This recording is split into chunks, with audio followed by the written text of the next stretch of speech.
Ma'am வணக்கம். வணக்கம் sir. நிறைய விஷயங்கள் தொடர்ச்சியா பேசிட்டு இருக்கோம். கண்டிப்பா அந்த வகையில இப்ப உங்களுடைய விவசாய தோட்டத்துல நின்றுட்டு இருக்கோம். முழுக்க முழுக்க இயற்கை உரம் கொண்டு ரசாயன உரம் சேர்க்காம இயற்கை முறையில இந்த ஃபார்ம் நீங்க கட்டமைச்சிருக்கீங்க.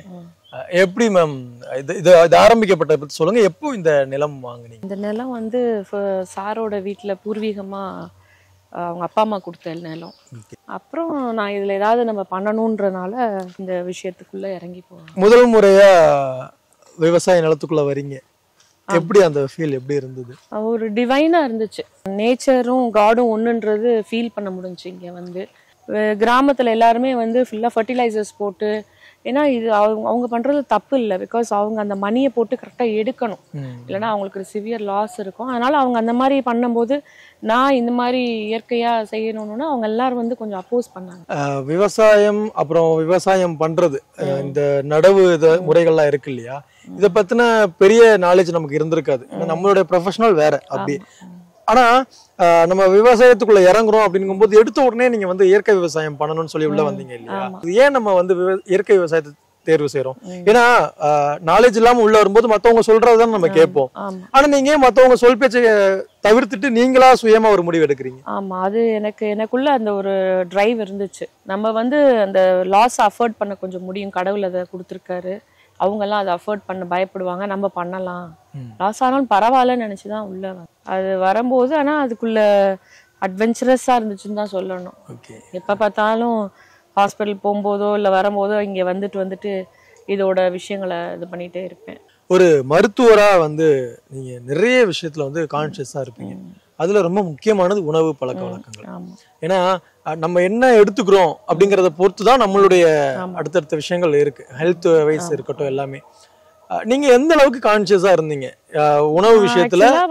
டயபெட்டிஸ், நான் டயபெட்டாலஜியா பிராக்டிஸ் பண்ணும்போது என்னோட மெயின் ஃபோக்கஸ் ஃபுட்ல தான் இருக்கும் எப்போதுமே. அக்ரிகல்ச்சருக்குள்ள வரதுக்கு முன்னாடிலேருந்தே டயட்டுக்கு ரொம்ப டைம் ஸ்பெண்ட் பண்ணுவேன். பேஷண்ட் நிறைய சொல்லி அவங்கள கம்ப்ளைண்ட்ஸ் நல்லா இருக்கிறதுக்காக டயட்டை பற்றி தான் ரொம்ப டைம் ஒதுக்குவேன் அவங்கள்ட்ட. ஸோ இதுக்குள்ளே போகும்போது எனக்கு அந்த ஃபுட்டுமே நம்ம இந்த ஃபர்டிலைசர் போட்ட ஃபுட்டு இதுலேயுமே பாய்சன் இருக்குது, அதனாலையும் ஹெல்த் அஃபெக்ட் ஆகுதுன்றனால அதில் கொஞ்சம் எனக்கு இன்ட்ரெஸ்ட் வந்து. மேம் ஆக்சுவலாக நம்ம உணவு பழக்க வழக்க முறையை பொறுத்து தான் நம்மளுடைய ஹெல்த் கான்சியஸ் இருக்கும். அடுத்து நம்ம என்ன பண்ண போறோம்? வள்ளுவர் கூட ரொம்ப அழகா சொல்லியிருப்பாரு, மருந்தென வேண்டாவாம் யாக்கைக்கு அருந்தியது அற்றது போற்றி உணில் அப்படிங்கிற மாதிரி சொல்லியிருப்பாரு. ஏன்னா அவ்வளவு இம்பார்ட்டன்ஸ் கொடுத்துருப்பாங்க. நம்ம என்ன சாப்பிடுறோம், அது செரிச்சிடுச்சா அப்படிங்கிறதுக்கு அதை பார்த்துட்டு தான் அடுத்த உணவை நம்ம எடுத்துக்கணும் அப்படின்னு. ஆனா இப்போ அந்த மாதிரி இல்ல பாத்தீங்களா? நம்ம காலையில எழுந்ததுல இருந்து இரவு தூங்குறது வரை நமக்கு எப்போலாம் என்னெல்லாம் தோணுதோ, எதெல்லாம் பிடிச்சிருக்கோ அதெல்லாமே நம்ம சாப்பிட ஆரம்பிச்சிட்டோம். நம்மளுடைய பழக்க வழக்கங்கள், நாகரிகங்கள் எல்லாமே மாறிடுச்சு. ஒரு டாக்டரா நீங்க அதை எப்படி பாக்குறீங்க?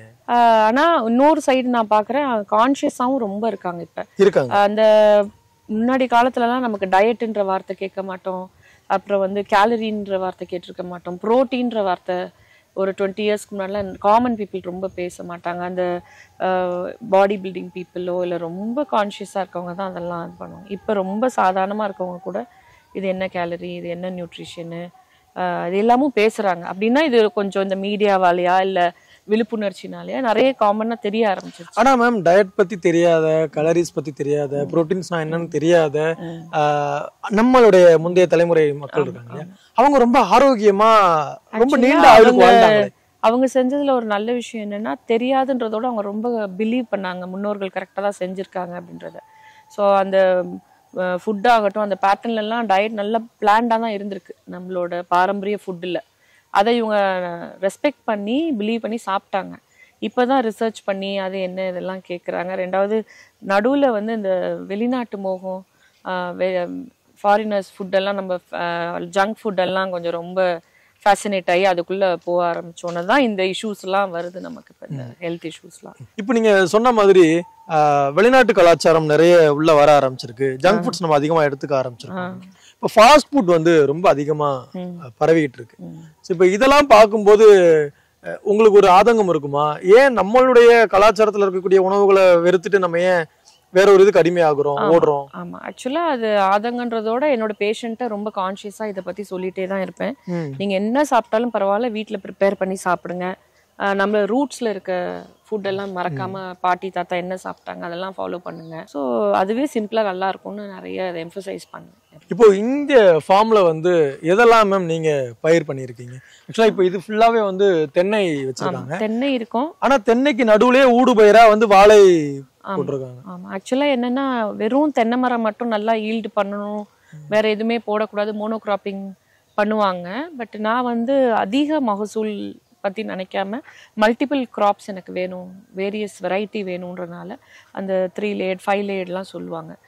ரொம்ப ஸ்பெசிஃபிக்காக அதுக்குள்ளே போகல. பட் நான் வந்து ரொம்ப ஃப்ரீலான்சிங்காக எனக்கு பிடிச்சதை நட்டு வைக்கிறது, அதில் வர்றதை நான் யூஸ் பண்ணிக்கிறது, வீட்டுக்கு என்னென்ன தேவை இருக்கோ அதெல்லாம் அதை வச்சாலுமே மண் அதுக்கு தகுந்த மாதிரி இருந்துச்சுன்னா வரும். இப்ப இந்த மண்ணை பண்படுத்துறதுங்கிறது ரொம்ப முக்கியமான ஒரு விஷயம். ஏன்னா இதுக்கு முன்னாடி உள்ளவங்க வந்து நீங்க இதை வாங்குறதுக்கு முன்னாடி இருக்கிறவங்க வந்து இதுல ரசாயன உரங்களை செலுத்தி இருக்கலாம். ஆமா, கண்டிப்பா அவங்க வேற ஒரு பேட்டர்ன்ல இதை கொண்டு வந்திருக்கலாம். ஆனா நம்ம முழுக்க நம்ம வந்து இயற்கை உரமா நம்ம செலுத்த போறோம் அப்படிங்கும் போது அந்த மண் எப்படி அதை அடாப்ட் பண்ணி? ஆக்சுவலா ஒரு 40 இயர்ஸ் இவங்க வந்து நல்ல ரசாயன உரம் போட்டு யூஸ் பண்ண லேண்டா தான் இருந்துச்சு. ஸோ அது ரொம்ப மண்ணெல்லாம் ரொம்ப ஹார்டா இருந்தது. அது திருப்பி இந்த மாதிரி மாத்துறதுக்கு நல்ல டைம் எடுக்குது. நிறைய விஷயம் இருக்குது. இந்த மல்ச்சிங்லாம், அந்த இலை காஞ்சி கீழே விழுறது, இதெல்லாம் வந்து அப்படியே மல்ச் மாதிரி விட்டுறது, அதெல்லாம் ஒரு ட்ரீட்மெண்ட் தான் மண்ணுக்கு. ஸோ அது போக நம்மளோட இந்த கம்போஸ்ட்டு, குப்பை மண், இது எல்லாத்தையும் நம்ம கோஷாலையிலேருந்து கொண்டு வந்து இங்கே ஸ்ப்ரெட் பண்ணிடுவோம். அப்புறம் வந்து நம்மளோட இந்த பயிரெல்லாம் 45 days விதைச்சு மடக்கி விடுவோம். மண்ணு நல்லா வளம் வரும். ஆனால் ஸ்லோவாக தான் இருக்கும். பட் அந்த வேலை தான் பார்ப்போம். இப்போ இந்த பக்கம் வந்து நீங்க கொய்யா வச்சிருக்கீங்க, அப்புறம் பப்பாளி இருக்குங்களா? கொய்யா, பப்பாளி, வேரியஸ் ஃப்ரூட்ஸ், செரி இருக்கு, வாட்டர் ஆப்பிள் இருக்கு, நாவல் பழம் இருக்கு, நிறைய ட்ரீஸ் இதுக்குள்ள இருக்கு. இப்போ தென்னை வந்து அதை அக்செப்ட் பண்ணிக்கிடுதா மற்ற ஊடு பேர் வைக்கும்போது? பண்ணதுன்றதோட அதுவும் க்ரோ ஆகுது, இதுவும் க்ரோ ஆகுது. மேபி அந்த கோகனட்டோட ஃபுல் ஃபோக்கஸ் அதுல இருக்காது. பட் இருந்தாலும் அது ஒன்றும் தப்பு கிடையாது. மேம், விவசாயம் அப்படிங்கிறது வந்து உங்களுடைய மருத்துவத்துறை சார்ந்த தொழிலுக்கு வந்து எந்த அளவுக்கு அது பயனுள்ளதா இருக்கு? நீங்க ஒரு பக்கம் விவசாயம் பண்ணிட்டு இருக்கீங்க, இன்னொரு பக்கம் டாக்டரா இருக்கீங்க. ஸோ இங்க நீங்க விவசாயம் பண்றது உங்களுடைய தொழிலுக்கு எந்த அளவுக்கு பயனுள்ளதா இருக்கு?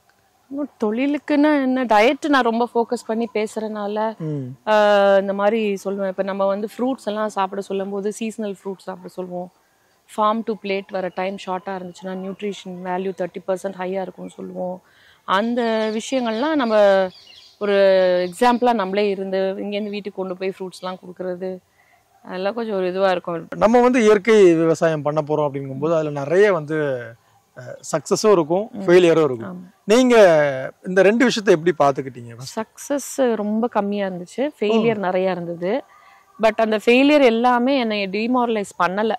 அடுத்தது பண்ணணும், அது அப்போ இதுன்னா அப்போ அடுத்து என்ன பண்ணணும்னு தான் ட்ரை பண்ணிட்டேன். எந்த விஷயத்துலலாம் நம்ம லேக் விடுறோம், நம்ம லூஸ் விடுறோம்? ஆக்சுவலாக ஃபர்ஸ்ட் ஸ்டார்டிங்கில் பார்த்தீங்கன்னா இந்த மண் சாயிலுக்கு மேட்ச் இல்லாத ட்ரீஸ் கொஞ்சம் வச்சு அதெல்லாம் கொஞ்சம் வராமல் போயிருக்கும். அப்புறம் தான் சாயில் டெஸ்ட் பண்ணுறது, வாட்டர் டெஸ்ட் பண்ணுறது, அப்புறம் ஃபர்டிலிட்டி சாயிலோடது எப்படி இம்ப்ரூவ் பண்ணணும்னு கற்றுக்கிறது. முதல்ல ஸ்டார்டிங்கில் வந்து ஒரு எந்தூசியாசமாக என்னென்ன ட்ரீஸ் கிடைக்குதோ எல்லாத்தையும் கொண்டு வந்து நட்டு வைக்கிறது. அப்புறம் ஏன் வரலன்னு அப்புறம் கொஞ்ச நாள் கழிச்சு பார்த்தோம்னா இந்த மாதிரி விஷயங்கள்லாம் பார்க்கணும்னு. இப்போ இதுல வந்து நம்ம தனியா கோஷாலை வேற வச்சிருந்தோம், அதை நம்ம ஆல்ரெடி பார்த்துட்டு வந்தோம். ஸோ அங்க இருக்கக்கூடிய அந்த சாணமா இருக்கட்டும், கோமியம், இதெல்லாமே வந்து நமக்கு இங்க பயன்படுதா? ஆமா, அங்க கோஷாலையில என்ன பண்ணுவோம், பஞ்சகாவியம், ஜீவாமிர்தம் அங்க டெய்லி பண்ண வச்சிருவோம். நம்ம மாட்டோட சாணம் இதெல்லாம் வச்சு அந்த மருந்து தான் இங்க கொண்டு வருவோம். ஓ, அங்க இருக்கிறது நம்ம இங்க கொண்டு வந்துடலாம்.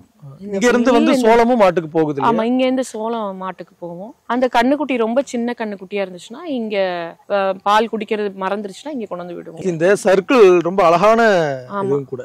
ஏன்னா இங்க விளையக்கூடிய சோளம் இதெல்லாம் கொண்டு போய் நம்ம அங்க மாட்டுக்கு கொடுக்குறோம். அங்க மாடு மூலமா வரக்கூடிய அந்த பஞ்சகாவியா, ஜீவாமிர்தத்தெல்லாம் நம்ம திரும்ப இங்க எல்லாமே திருப்பி இங்க வரும். ஒரு சைக்கிள் மாதிரி இத பண்ணுவோம். எதுவுமே நம்ம வந்து வேஸ்ட் வேஸ்ட்க்கு வேலை இல்ல. சோ இது வந்து உங்களுக்கு எந்த அளவுக்கு ஒரு பாடம் கொடுக்குது? இயற்கையோட நம்ம ஒன்றிணைந்து போகணும், மண் சார்ந்த விஷயங்களை நம்ம முன்னெடுக்கணும் அப்படிங்கும்போது அது ஒரு பெரிய ஒரு பாடத்தை நமக்கு கொடுக்கும். இது வந்து நம்ம ஒரு எக்ஸாம்பிளா இருக்கிறது தான் நான் இந்த ஊர்லயும் நான் நினைப்பேன். எப்போதுமே அவங்க வந்தாங்கன்னா அவங்க வந்து இந்த மாதிரி ஆர்கானிக் அக்ரிகல்ச்சர்னா ஏதோ ரொம்ப கஷ்டமான விஷயம் பண்ண முடியாதுன்னு நினைப்பாங்க. அப்புறம் இதெல்லாம் பார்த்துட்டு ரிசல்ட் எல்லாம் இருக்கிறத பார்த்துட்டு நானும் பண்றேன் அப்படின்னு சொல்றவங்களும் இருக்காங்க இந்த ஊர்ல. இப்போ மருத்துவத்துறை சார்ந்த விஷயங்களை நம்ம நிறைய தெரிஞ்சுக்கணும், அது ரிலேட்டடா போகணும். ஏன்னா உங்களுடைய ப்ரொஃபஷனல் ஒரு மருத்துவம் சார்ந்த விஷயம். அதை தாண்டி விவசாயத்துக்குள்ள நம்மளுடைய சிந்தனையை கொடுக்கணும், நம்ம நிறைய விஷயங்களை அப்டேட் ஆகணும், நம்ம தெரிஞ்சுக்கணும் அப்படிங்கும்போது எந்த அளவுக்கு உங்களுக்கு அந்த களம் புதிதா இருந்தது? புதுசான விஷயம்தான் இதுக்குள்ள வர்றது. பட் ஆனா என்னை அது எப்படியோ இழுத்துருச்சு இது பண்றதுல. அப்ப வந்து வீக்லி சண்டே என்னோட டே வந்து வயலுக்குன்னு. ஆமா. நீங்க இதை கையில எடுத்ததுக்கு அப்புறம் விவசாயம் பார்க்கணும் அப்படின்னதுக்கு அப்புறம் நீங்க முதல்ல பயிர் பண்ணது ரைஸ் தான். எப்படி இருந்தது உங்களுக்கு அந்த அனுபவம்? அப்ப வந்து இந்த ஆர்கானிக் ஸ்டார்ட் பண்றதுக்கு முன்னாடியே ஒரு பிட் ஆஃப் லேண்டுக்கு ரைஸ் சும்மா ஸ்டாஃபை வச்சு போட சொன்னோம். அவங்க வந்து போட்டு எடுத்தாங்க. அந்த ஒரு 3-6 மந்த்ஸ்க்கு அப்புறம் நான் அப்புறம் வந்து போட ஆரம்பிச்சோம். ஸோ அப்ப வந்து ரொம்ப ஹாப்பியா இருந்துச்சு. ரைஸ் போடுறோம், நெல் விளைஞ்சிருக்கு அப்படின்லாம் வந்து ரொம்ப ஹாப்பியாக இருந்தது. அதுக்கப்புறம் தான் இந்த டீட்டெயிலிங்காக நம்ம பண்ணணுன்னும் போது தான் அதை ஃபுல்லாக ஆர்கானிக்காக பண்ணணும். இப்போ நம்ம வந்து ரொம்ப புதுசு விவசாய நிலத்துக்கு, அதாவது நெல் வந்து மண்ணில இருந்து தான் வருதுங்கிறதே நமக்கு அதுக்கப்புறம் தான் தெரிய வருது. உள்ள வந்ததுக்கப்புறம் இங்கே நிறைய பூச்சிகள்லாம் இருக்கும், எலி தொல்லை இருக்கும், பாம்பு தொல்லைகள் இருக்கும். இதெல்லாம் உங்களுக்கு எந்த அளவுக்கு ஒரு எல்லாமே ஒரு சைக்கிள் மாதிரி இது இருக்குந்தா தான் அது சரியா வரும். பாம்பு இருந்தா எலி கண்ட்ரோல் ஆகும். அப்புறம் எல்லா அனிமல்ஸ் ஒருங்கிணைத்த பண்ணை மாதிரி பர்மாகல்ச்சரோட சில ஃபார்ம்லாம் எல்லாமே இருந்தாலும் நமக்கு ஒன்றும் டிஸ்டர்பன்ஸ் இல்லைன்றது என்னறியாமே அது வித்தவுட் மை நாலேஜே எனக்கு அது புரிய ஆரம்பிச்சு. ஸோ இதில் இந்த பாம்புலாம் எனக்கு அவ்வளோ பயம் வரல. அதான் நீங்கள் சொல்லும்போது நம்ம அங்கே ஃபார்மில் பார்த்த அந்த சோள தட்டைகள் எல்லாமே இங்கே வருது. இங்கே இருக்கக்கூடிய அந்த பசுஞ்சான உரம்லாம் அங்கே ரொம்ப அழகான அந்த சைக்கிள் நடந்துட்டு இருக்கு இல்லையா? ஸோ உங்களுக்கு இங்கே ரொம்ப பிடிச்ச பசு எது? பொதுவாக எல்லா பசுவும் பிடிக்கும்.